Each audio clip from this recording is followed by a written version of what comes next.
Llegó el saqueo. 27 de febrero, por 40 comenzó la batalla del saqueo que a Venezuela movió. Saludos hombres y mujeres de nuestra América rebelde, bienvenidos a La Jicero, una vez más aportando, construyendo al debate a nivel nacional e internacional. Les habla Carlos Novella en compañía de Miguel Denis. Saludos radioescuchas en este nuevo programa La Jicero, el penúltimo ya de este año, transmitiendo desde otra política, desde otra comunicación. Recordamos, nos están escuchando en el estado Lara a través de Radio Sanareña, Radio Tamunangue Libre, Radio Voces Libertarias y a través de las redes comunicacionales, las redes de comunicación por internet, donde tenemos los compañeros de aporrea.org, otrapolítica.org.b, también todas las radios o compañeras que nos comparten por las redes sociales, el Facebook Jicero Guarura, Twitter @Jicero Guarura, el correo radioguaruratv@gmail.com, donde nos pueden enviar comentarios, reflexiones sobre el acontecer nacional, el acontecer político del pueblo en lucha. Y bueno, aquí construyendo, poniendo día a día un aporte hacia otra comunicación, una comunicación del pueblo en lucha. Hoy vamos a tocar, en este primer segmento del programa, vamos a tocar un tema que concierne a un fenómeno que se ha venido desarrollando a lo largo de la última década y con mayor intensidad en los últimos años, que es el fenómeno de la proliferación de cultos evangélicos, de tendencia fundamentalista en términos religiosos. Es un hecho público, notorio, histórico, evidente, la proliferación, el auge que han tenido estos grupos con una importante presencia en múltiples, escenarios, al menos en los espacios urbanos, con importante presencia y apertura masiva de iglesias de este tipo, de iglesias protestantes en sectores populares, con importante presencia en plazas y espacios públicos, con toda una estructura importante de organización realmente admirable, con una capacidad incluso de militancia de parte de sus feligreses, de parte de sus creyentes, que es de admirar, y que es una contraparte frente a un fenómeno de pérdida también de creyentes, pérdida de credibilidad de lo que es la Iglesia Católica, que desde la invasión española hasta el presente han tenido la hegemonía cultural religiosa. Bueno, y son parte del referente moral fundamental de la sociedad venezolana. Pero bueno, es importante analizar este fenómeno, la proliferación de estos cultos evangélicos, y en el marco de un proceso de transformaciones, de un proceso que se plantea la construcción del socialismo, un proceso que se plantea una nueva subjetividad, plantearnos preguntas al respecto, la contradicción que emana de ello, ¿no? Una visión que plantea la liberación espiritual total del hombre, y otra visión que se cierra en el conservadurismo, que apela a elementos, a una interpretación fundamentalista de lo que son los códigos del cristianismo, ultra conservadora, ultra reaccionaria, y bueno, que es un fenómeno que está en pleno desarrollo y que de la tendencia continuar así en los próximos años, en las próximas décadas, estos sectores sin duda alguna tendrían un peso en la vida social, en la vida nacional, incluso desde el punto de vista político. Uh-huh. Sí, bueno, ya hay manifestaciones políticas, está el partido Nuvipa, y además como factor en Latinoamérica también es importante analizarlo, es decir, no es algo aislado de Venezuela, sino es algo que viene, ese desplazamiento de protestantes evangélicos, de disminución del catolicismo en virtud del favorecimiento de protestantes evangélicos, fenómeno latinoamericano. En sectores, por ejemplo, en Brasil, incluso hay toda una bancada de diputados evangélicos que, empezando este debate ya, cabe decir que son uno de los factores de la derecha más conservadora de la representación política. Esta vertiente evangélica mucho más fundamentalista, además también muy sectaria en el sentido de que niega la posibilidad de otras espiritualidades que no son las de ella. Es decir, uno de los principios básicos del fundamentalismo evangélico es la negación de los otros dioses, negando también incluso el mismo Dios católico, con todas las vírgenes y los santos del catolicismo lo niega también, como dioses falsos o falsos profetas que le dicen.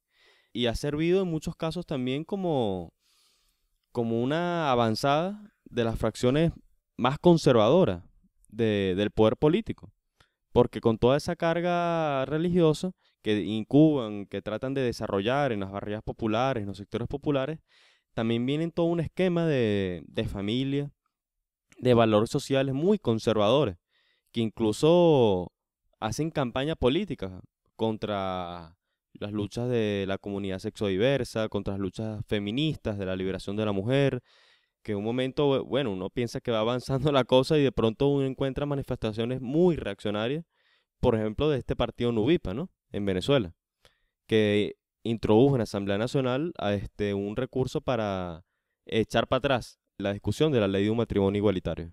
Sí, Miguel, y no solamente el partido Nuvipa. El partido Nuvipa como expresión formal que se adhiere a un programa evangélico y tiene todo un planteamiento ideológico y va a escenarios electorales, pero también dentro de los grupos políticos hegemónicos actualmente, en los poderes públicos, indudablemente tienen presencia. Dentro del PSUV, dentro de la Asamblea Nacional, es importante también empezar a plantearnos preguntas. El no poder desarrollar discusiones de demandas democráticas, demandas progresistas, como el matrimonio sexodiverso, u otras demandas como el tema de la legalización del aborto, demandas progresistas que se han venido dando a lo largo de los últimos años, se han conquistado en diversas territorialidades del mundo y de América Latina.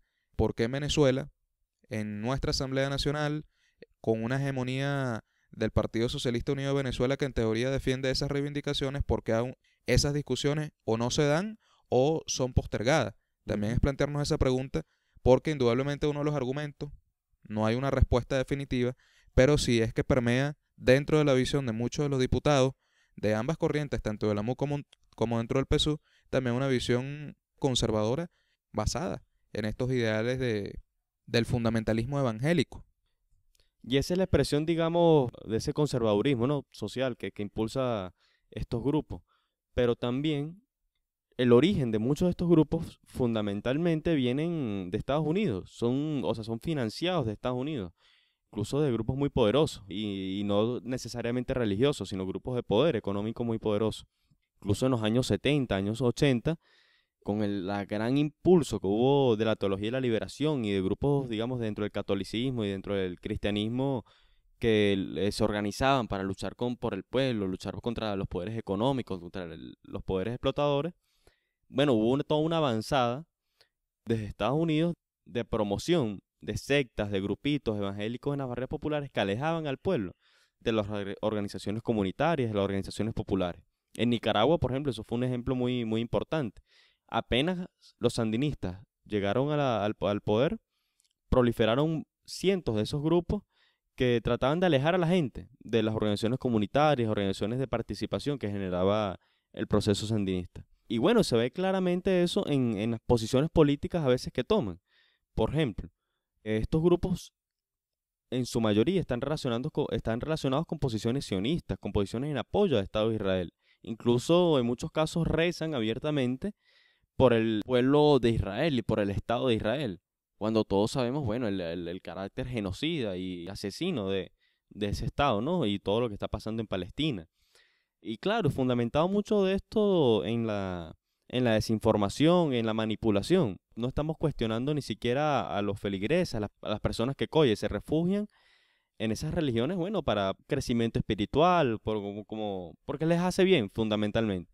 Pero con toda esa carga de manipulación, toda esa carga de inducción, de conservadurismo social, que solo favorece a los ricos, al final, solo favorece a los poderosos, a los poderes económicos, a los poderes de cohesión social, a los poderes que buscan, bueno, un pueblo sumiso, que buscan un pueblo que no piense, sino que simplemente asuma, o sea, que los pobres asuman su pobreza y, bueno, sin ningún tipo de crítica y cuestionamiento social.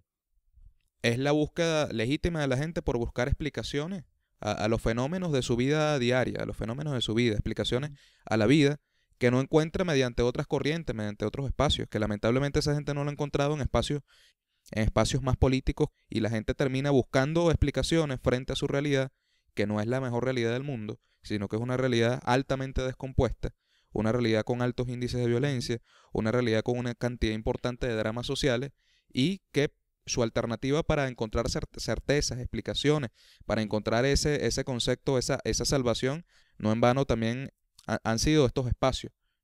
En ese sentido también vale la pena, es importante la reflexión, la revisión, para comprender este fenómeno de parte de las organizaciones más políticas de izquierda que tienen presencia y tienen trabajo Ujú. en las barriadas, en los sectores populares. Y uno de los grupos que han venido desarrollando esta política con más fuerza es la Iglesia Maranata, una iglesia que recibe financiamiento directo de Estados Unidos, de Chicago, y que, bueno, han llevado una cruzada a nivel nacional, llevan unos pantalones tipo militar, con una franela blanca y que tienen la campaña del Evangelio Cambia, ¿no? Que, bueno, son unas puntas de lanza, digamos, con más fuerza de estos grupos fundamentalistas, los cuales su origen está muy ligado a los grandes poderes económicos y sionistas incluso de Estados Unidos y, bueno, a nivel internacional, ¿no? Muy cercanos al republicanismo Ujú. conservador. De hecho, parte de la base social fundamental que permitió la elección y reelección de Bush en los Estados Unidos fue una base protestante evangélica. Ujú. Bueno, cerramos esta primera parte dejando esta discusión. Después de la pausa musical, seguimos con el debate.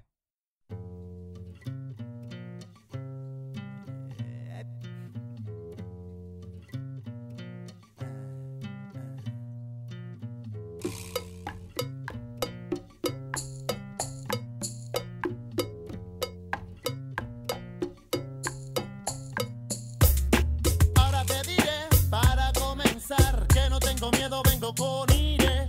Tú vas a entender, nene, que mi son se pega como es. Pour ma familia, tu Paris à la Havana. A mi mamita le gusta. Pour ma familia, tu Paris à la Havana. A mi mamita le gusta. Para su guayo, como ni a la guana, mamá que ñirawo, cabo y leo dara, mi ritmo no para nada, cosa rara, lari lara, loco sin freno, toda mi gente dice aquí estoy yo y lo que traigo es candela, 5 maestros con sus voces que sonando como 12 sorich en la escuela, anga, ponle bomba y conga, al que no le guste que responda, mundo pa' la tonga. Una mancha de petróleo sobre un óleo bien abstracto, calidad asegurada, prohibida al tacto, contactos africanos que mezclaron la existencia con paciencia, la inteligencia de poder quedar entre nosotros jóvenes un poco locos, listos a probar del trono, no conformes a probarte un poco, poco faltaría, mira si no bailas este son sabroso. Pour ma familia, tu Paris à la Havana. A mi mamita le gusta bailar. Pour ma familia, tu Paris à la Havana. A mi mamita le gusta bailar. No te desesperes, esperes, no te precipites, pites, vengo suavecito, despacito, relajado y Psicopático es que mi ritmo viene matemático, flaco, profesional, bien sistemático en el tiempo. Con mi flow paso me voy abriendo, orillas defendiendo este son que viene ardiendo. Un pour ma mafia, deux pour mon funky show. Paris à la Havana, Michael Nico Yego. El gringo tipo cubano, Cuba libre a la mano. Ron son, bolero, danzón, azúcar hecho a mano, pura Au mano. maxi, manie le micro, chico. Ici apprécie le mec qui pèse, pousse les kilos. Ta sono, 5 MC saligo, faut poser, t'es dosé. Ça va causer des dégâts, je gaze pas, tu le sais. Je prophétise, mise sur mes homies, vise la terre promise, le paradis des boss du bise. Pour ma familia, tu Paris à la Havana. A mi mamita le gusta. Pour ma familia, tu Paris à la Havana. A mi mamita le gusta bailar el son. Es el momento de darle sabor al que escucha mi son cubano, que vengo repartiendo a toda prisa. 1000 besos, mi canción y una sonrisa. Dicen que ahorita este año es un dios. Dicen que ahorita se te pegó. Dicen que ahorita no está jugando. Para todos los impetuosos llegó el multamanano. Si vengo yo de atrevido, señor, tendrás el cuello con mi función Kiko. Que llegue yo pa' silenciar al cabrón. No hago canciones para los meros, ni mucho menos para el gobierno. Pour ma familia, tu Paris à la Havana. A mi mamita le gusta bailar el son. Pour ma familia, tu Paris à la Havana. A mi mamita le gusta bailar el son.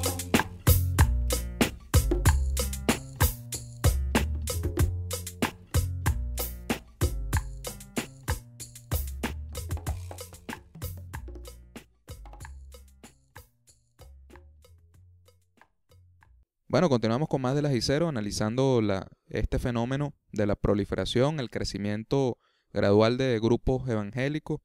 Hay un estudio de una universidad de los Estados Unidos, hizo un estudio para toda América Latina, donde, por ejemplo, en Venezuela, para el año 1993, el 88% de la población se ubicaba religiosamente dentro de la fe católica, y para el 2011 presentó una disminución de casi alrededor del 17%, o sea, prácticamente una disminución de 1% anual de pérdida de feligresía católica. Y hay un crecimiento, por otro lado, de los cultos evangélicos, del año 93 de 6% al año 2011 a un 17%. Esto también explica un factor a nivel mundial latinoamericano de pérdida de influencia en la población de la Iglesia Católica Romana, y todo el cuestionamiento que hay a su estructura medieval, todo el cuestionamiento que hay a sus dogmatismos, a toda la jerarquía.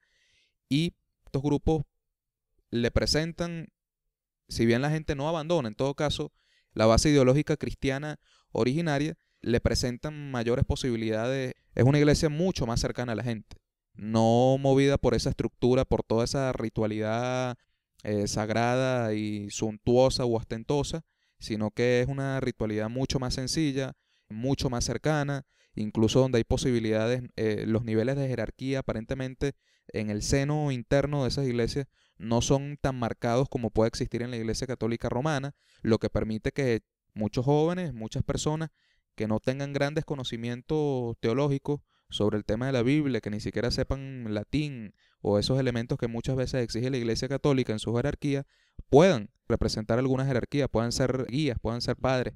Entonces ese por otro lado también es un factor, es un cuestionamiento a la estructura de funcionamiento de lo que es la Iglesia Católica, que en este momento hace un esfuerzo por lavarse la cara y apela a una figura de consenso, una figura mucho más progresista que inserta debates interesantísimos, debates impensados e impensables hace algunos años, al menos con la gestión del Papa Benedicto XVI y Juan Pablo II, como lo es el tema de la posibilidad de los curas de poder eliminar la abstinencia sexual y de que ellos se puedan casar, u otros elementos como el tema del matrimonio igualitario, al menos introducir. Obviamente creo que eso no va a tener aprobación de parte de toda la curia y toda la estructura que aún se mantiene dentro de la iglesia, pero es interesante esos planteamientos, creo yo, más en vía de lavarle la cara a la iglesia y de poder penetrar a esos importantes sectores a nivel mundial, sobre todo la juventud, que tienen esas importantes demandas y que por no haber una coincidencia en términos de identidad entre sus demandas, entre su identidad con las ideas del catolicismo, se han visto alejados y se han visto movidos por otras corrientes de pensamiento religioso. Bueno, ahora cuando veníamos hablando de todos los poderes que influyen en la promoción de esta secta evangélica y todo eso, también hay una discusión importante sobre la religiosidad y sobre, digamos, no se trata de simplemente, bueno, rechazar la religiosidad o la espiritualidad del ser humano, sino se trata de que sea una religiosidad que no sea manipulable y que no sea funcional a los poderes del Estado, a los poderes de los ricos, a los poderes económicos, sino que sea más bien una espiritualidad de liberación, y además como ha habido experiencia grandísima, sobre todo en Latinoamérica, donde Latinoamérica ha sido más bien punta de lanza, ¿no?, de toda una nueva espiritualidad que desde el catolicismo y también desde sectores protestantes evangélicos, bueno, se desarrollaron, sobre todo en los años 70, 80, 90, y en los últimos años, bueno, ha decaído un poco, pero ha dejado un debate histórico muy importante, fue sobre todo la teología de la liberación. Recordemos, bueno, todo lo importante que fueron estos sectores de base de la Iglesia Católica, los padres de base que a través de la identidad católica o de la identidad cristiana supieron elaborar toda una espiritualidad de liberación colectiva, de liberación individual y colectiva del ser humano frente a la realidad de explotación, ¿no? Frente a los explotadores, frente, bueno, a la explotación del trabajo, a la explotación de los pueblos, y fueron incluso la base de movimientos guerrilleros en Centroamérica y en Colombia, por ejemplo, lo que fue el ELN, el Ejército de Liberación Nacional, fue fundado por un cura, el cura guerrillero, que le dicen Camilo Torres, ¿no? Autores importantísimos como Leonardo Bloch, como Ernesto Cardenal, han elaborado y han dejado ese punto, ¿no?, de construcción de una espiritualidad de liberación desde los grupos cristianos, desde los grupos católicos, que no rechazan las espiritualidades negras, indígenas, espiritualidades mestizas que tanto se han desarrollado en Latinoamérica, sino que más bien ponen un punto de unión justamente en eso, en el concepto de liberación, de lucha contra explotación, de búsqueda de ese mundo de los cielos aquí en la tierra, ese mundo sin explotados. Y que además, por cierto, fueron muy reprimidos, fueron muy atacados desde las mismas cúpulas de la Iglesia Católica. El Papa Juan Pablo II fue uno de los primeros que los atacó, ¿no? Y bueno, Es que precisamente es una corriente teológica latinoamericana, ujú, originaria de América Latina. E incluso llegó a altas cúpulas dentro de la propia Iglesia Católica, en el llamado Concilio Vaticano II de finales de los años 60. Sin embargo, las pretensiones en ese concilio del Vaticano de estar al servicio fundamentalmente reconociendo una realidad de explotación a nivel mundial, direccionar los esfuerzos de la Iglesia Católica, de la fe católica, al servicio de la liberación concreta y material de los más desposeídos. Hacia allá debía estar orientada toda la práctica ritual, hacia allá debía estar orientado el servicio. Sin embargo, mucho de los avances, que es importante, es interesante incluso hacer estudios más a fondo. De hecho, hay muchos estudios a fondo donde analizan de manera detallada más o menos algunas de las demandas, pero que luego en las siguientes gestiones, la de Juan Pablo II, vendido por toda la mercadotecnia papal como el Papa viajero, alegre, feliz y hermoso, bueno, era un papa con ideas absolutamente reaccionarias y que desmontó mucho de los avances de la perspectiva de una iglesia al servicio de los pobres. Y luego el Papa Joseph Ratzinger, de origen alemán, también vinculados a ideas conservadoras alemanas, muy vinculados a darle continuidad a todo ese carácter reaccionario medieval de la Iglesia Católica. Es interesante, leyendo allí algunas frases de Camilo Torres, aquel cura colombiano, muerto en batalla, en la guerrilla, que reflexiona sobre el tema de la fe, y que más o menos la crítica igual que podemos hacer a todos estos cultos que están proliferando en Venezuela. Él habla en una frase mucho más larga, que la fe pasiva no basta para acercarse a Dios, que esa es la concepción de la fe, tanto de la estructura jerárquica tradicional como de estos cultos evangélicos, ¿no? Una fe de la resignación, una fe de que obviamente tienes problemas de pobreza, de descomposición social, pero esos son el destino, el designio de Dios, y tú no tienes la voluntad a través de organizarte, para subvertir ese orden, sino que las cosas están dadas y son así. Sí, el orden divino, inmutable, incambiable. Y tratar de cambiar el orden de Dios es una blasfemia, es pecado.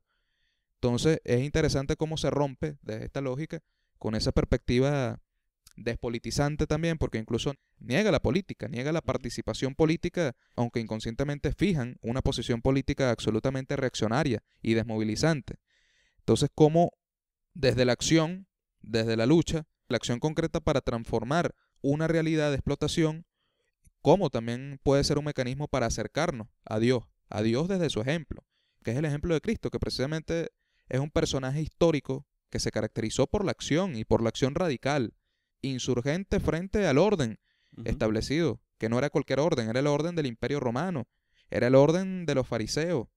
creo que el punto final es que, bueno, en Latinoamérica sobre todo ha habido experiencia de una espiritualidad de liberación, de espiritual de lucha, que no tiene nada que ver con fundamentalismo, que no tiene nada que ver, que siendo muy cristiana, siendo en algunos casos católica o evangélica, con una fe muy arraigada, como tú venías diciendo, o sea, han servido como impulsos para la lucha de los pueblos, pero que es contrario a los fundamentalismos, digamos, acríticos, que despolitizan, que más bien se fundamentan mucho en la sumisión de los feligreses frente a un orden, frente a unos poderes, y que además tienen, o sea, en lo concreto, en lo real, tienen financiamiento, tienen influencias de los poderes más conservadores de la sociedad y del mundo, ¿no?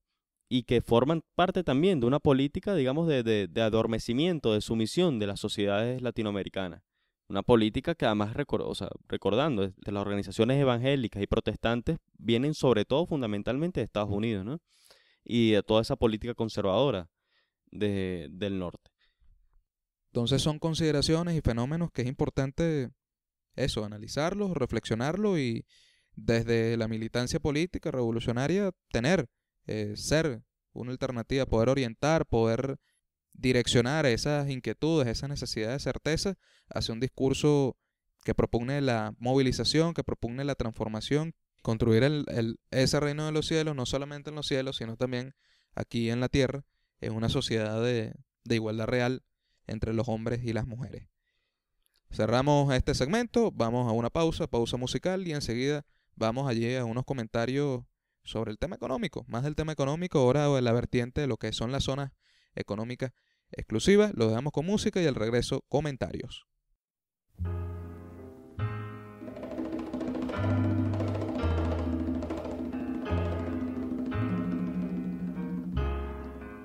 África.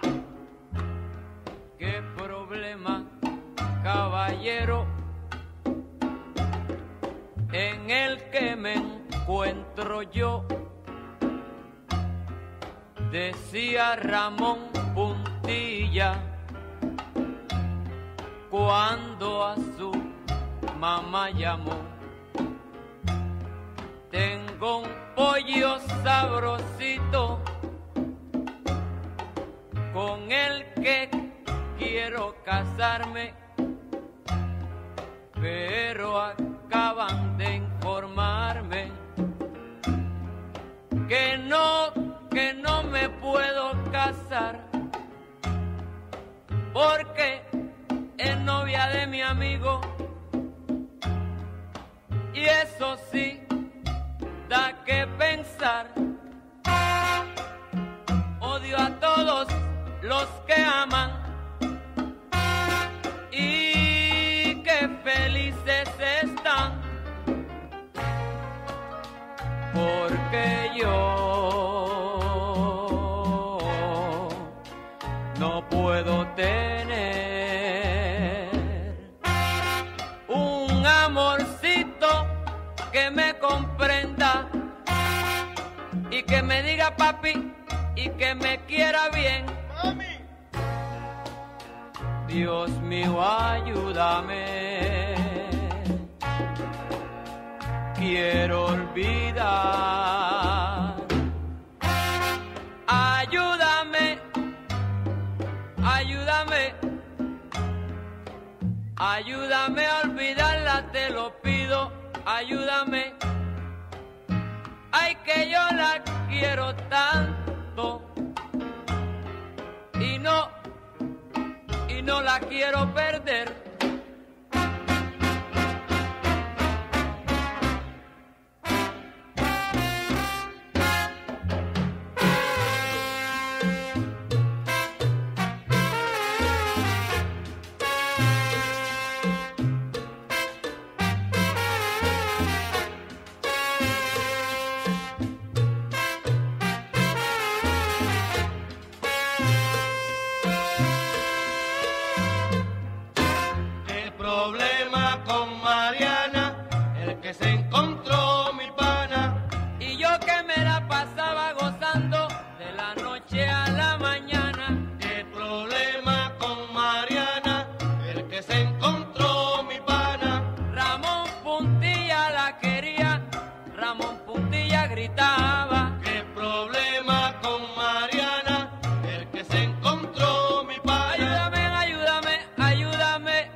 Bueno, en este último segmento del programa de hoy, un tema que tiene que ser revisado diariamente es el tema económico. Ahorita se ha promovido, se ha promulgado dentro de las leyes habilitantes, ¿no? Que se promulgaron hace poco, una ley que tiene que ver con las zonas económicas especiales, que son zonas que pueden ser un municipio, puede ser una parroquia o puede ser 10 municipios, ¿no? Que a través del poder presidencial, del poder ejecutivo, del presidente, se designan como un régimen especial, donde la ley del trabajo, donde el cobro de impuestos, donde todas, digamos, las leyes que tienen que ver con el proceso productivo y el trabajo, no existen. Y se establecen mecanismos especiales de contratación o de inversiones privadas, etcétera, etcétera.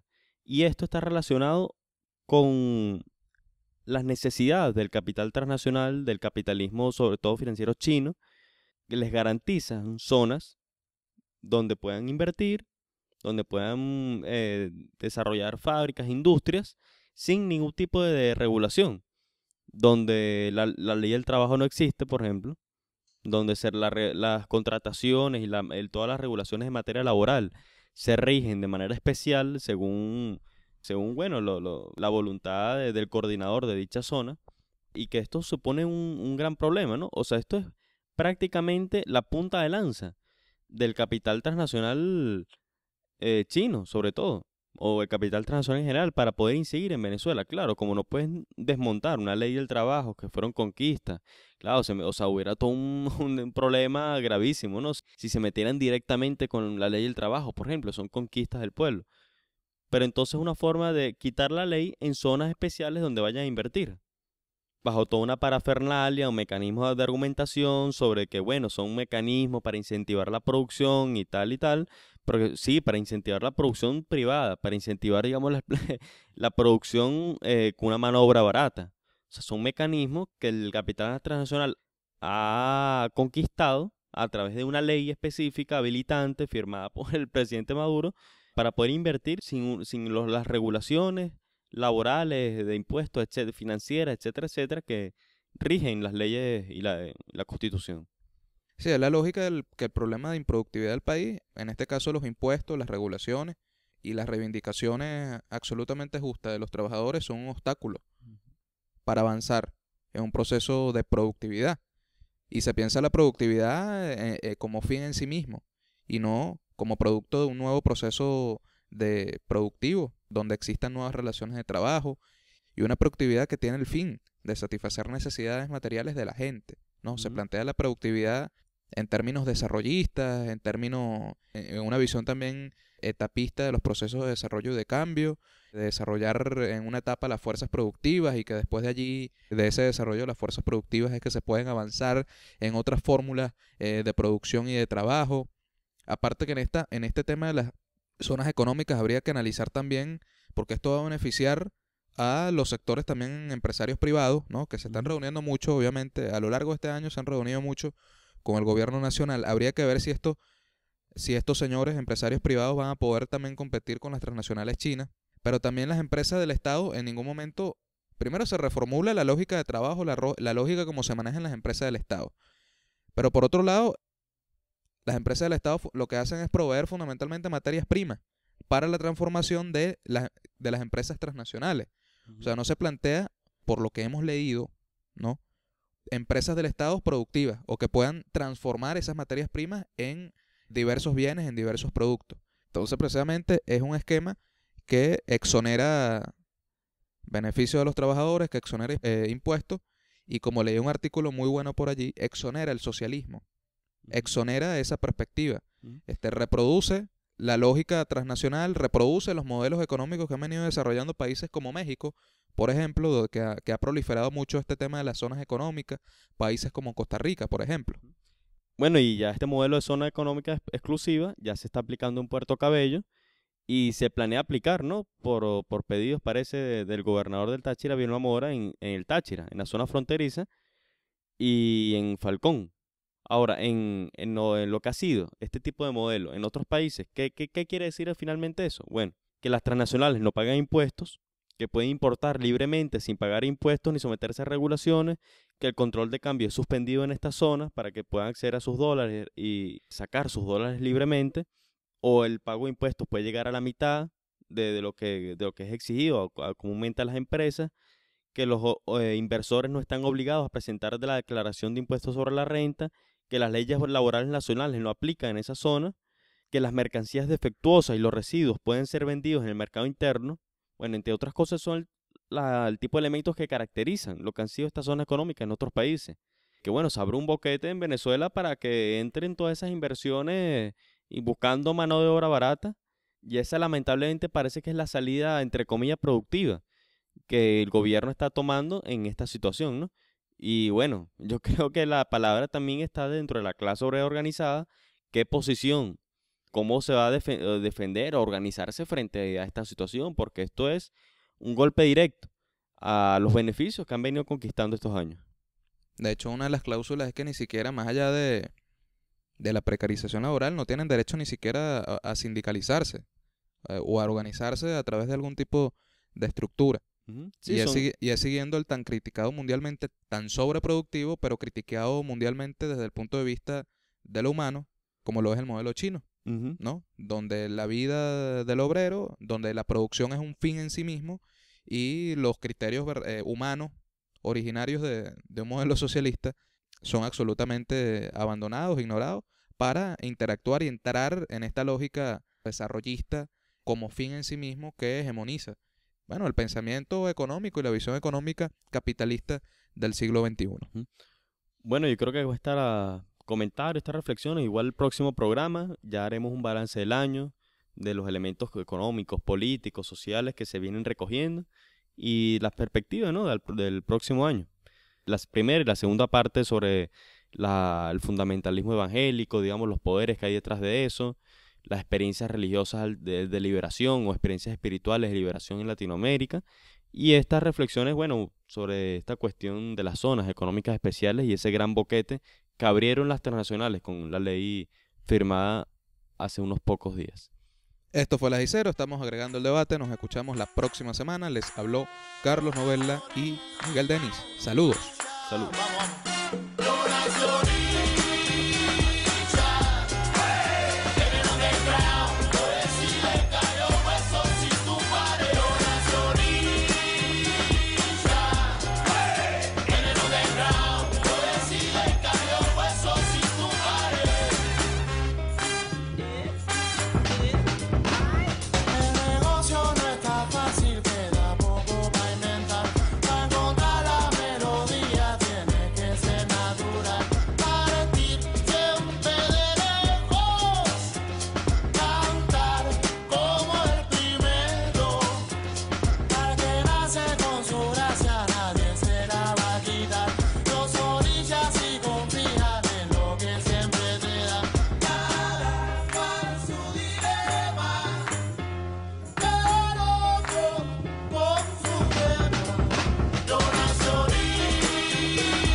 Vengo con mi son, Cario Chile yo tengo rumbazón con funky, mando pa' libar la loca que jumpy. Vamos a ver si te engancha esta marcha como una plancha, pues cachaste como un chingón cuando te toca el batallón negro. El vedado, barro que le canto con los DJs a mi lado. Esto que lo hace no es un negro improvisado. Vedado, claro, vedado.